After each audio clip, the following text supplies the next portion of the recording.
I wrote down notes for you guys. Whole sheet took me 2 hours. Appreciate me. So like I said in the last video, I'm going to be looking at biological levels of analysis for psychology. And basically I'm just going to be going through the different points, which is basically just the different booklets that we studied for each of the points. And I'm going to be doing them in kind of a mixture between short answer and long answer. I'm just going to be vomiting a bunch of information at you, and you can decide whether to research it a bit further for long answers or just reduce it for short answers. So there are the general learning outcomes. I actually combined 2 into 1 because it's basically just outlining the biological levels of analysis, principles, and explaining how it relates to the different biology research. So I just combined that into one. So what I'm going to be doing is I'm going to be telling you the different principles, kind of analyzing those a bit, not really analyzing, just telling you what they are, and then giving you a study that you can use to demonstrate it in principles. And if you were to answer this for a short answer question, it would probably say outline biological levels of analysis principles, and that's kind of it actually. Relate it to one study. It would be one principle in one study, so it depends. If you get this as a long answer question, I actually would not recommend writing this as a long answer question because it doesn't really leave much room for evaluation, and that's where you pick up all the extra points. So the first principle states that there are biological correlations to behavior, and that basically just means that all observable behavior can be traced back to physiological events. And it's what you could say for this is that the endocrine system is responsible for hormonal control, just basically saying emotions are produced by brain activity. And the study you can use for that, it's Newcomer et al. 1999. And Newcomer looked at the role of cortisol, which is a stress hormone, on verbal declarative memory. He had 3 groups. Group 1 was a high dose of cortisol, which is basically just tablets that had 160 milligrams for 4 days.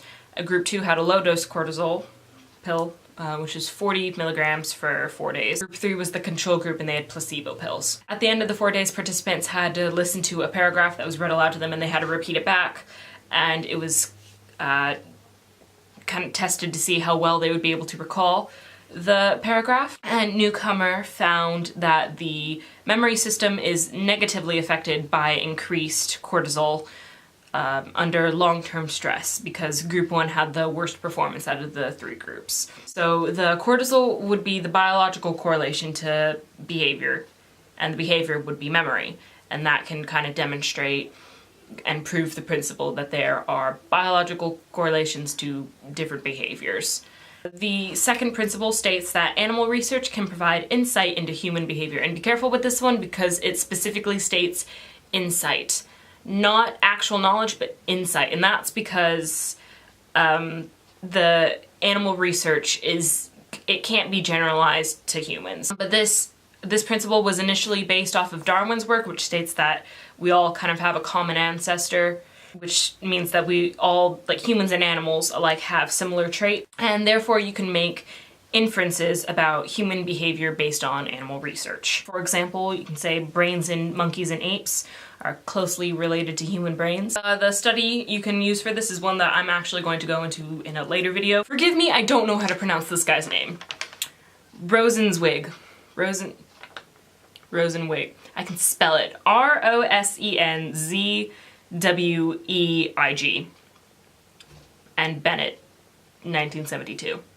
They looked at environmental factors on brain plasticity using rats. And they had 2 different groups. One group of rats they placed in an enriched environment that had a bunch of toys for the rats to play with. The group 2 rats were placed in a deprived environment with no toys. So sad.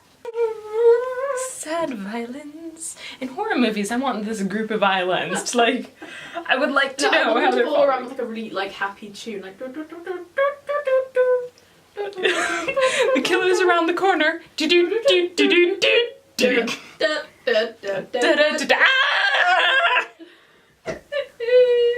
The rats spent 30 to 60 days in whichever environment they were placed in, and then they were killed.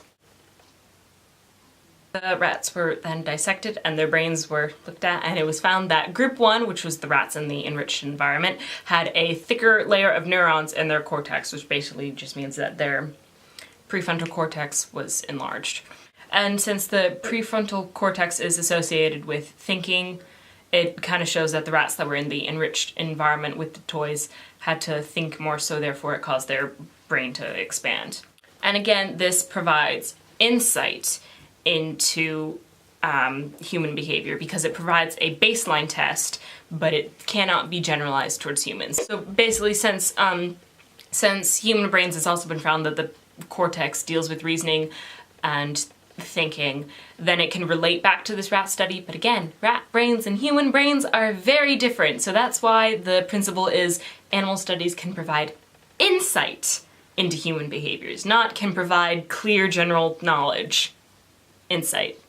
Very clearly state insight. Do not forget that word. Third and final principle is that human behavior is genetically based, and that can relate to evolutionary psychology and genetics. But that deals with the fact that humans change according to environmental demands, and that different behavior patterns can have an evolutionary benefit, such as, and you can talk about advantageous mutations and how those can be inherited and passed down from generation to generation, which means that you can have a predisposition for behavior that requires environmental stimuli. This can also relate to twin studies and how people look at twins to relate. And actually, this jumps right into the psychologist that you can use, which is Bouchard. Also, again, I don't know how to pronounce this, so I'm going to spell it. Bouchard, et al., 1990. And he did the Minnesota twin study, which was a longitudinal study, and he was looking at the role of genes in IQ, comparing twins that were raised apart, identical twins that were raised apart, which was the MZA group, or identical twins that were raised together, MZT. And he found that the MZT twins had 86% similar genes and intelligence, and also that the MZA twins had a 76% similar correlation, which shows that there is a link between genetic inheritance and behavior, but since the MZA twins, which were the ones that were raised apart, were less similar in comparison to the twins that were raised together, it shows that he did not factor in environmental factors. It doesn't rule out environmental factors that could have been into play with intelligence, such as schooling and whatever classes they took. But you don't have to go into analysis in that, because if you're doing a short answer question, you just have to state it briefly, so you don't have to do the nature versus nurture debate. So that is the outline of biological levels of analysis, their principles, and how they can be demonstrated in research. Again, I did combine those into one video because I thought it was simpler. If you want to, you can do further research on this. I personally would not recommend it because there's just not a lot of research. If you're going to do biological levels of analysis as a long answer question, spend more time, look at the factors that we looked at, like brain plasticity or genetics. So go into depth individually, don't go in depth with the principles. Anyways, I will have another video out soon looking at research methods that are used in the biological levels of analysis and analyzing that. I hope you enjoyed this video, found it somewhat helpful. If you have any questions, leave it in the comments. Peace guys, enjoy IB! The first thing... General learning outcome. Yes. Don't listen to me though, I don't know what I'm doing. Okay. You can't say that.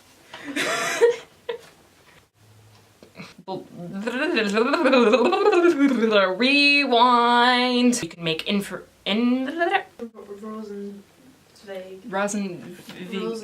I'm gonna assume that he's German and say Rosenweg.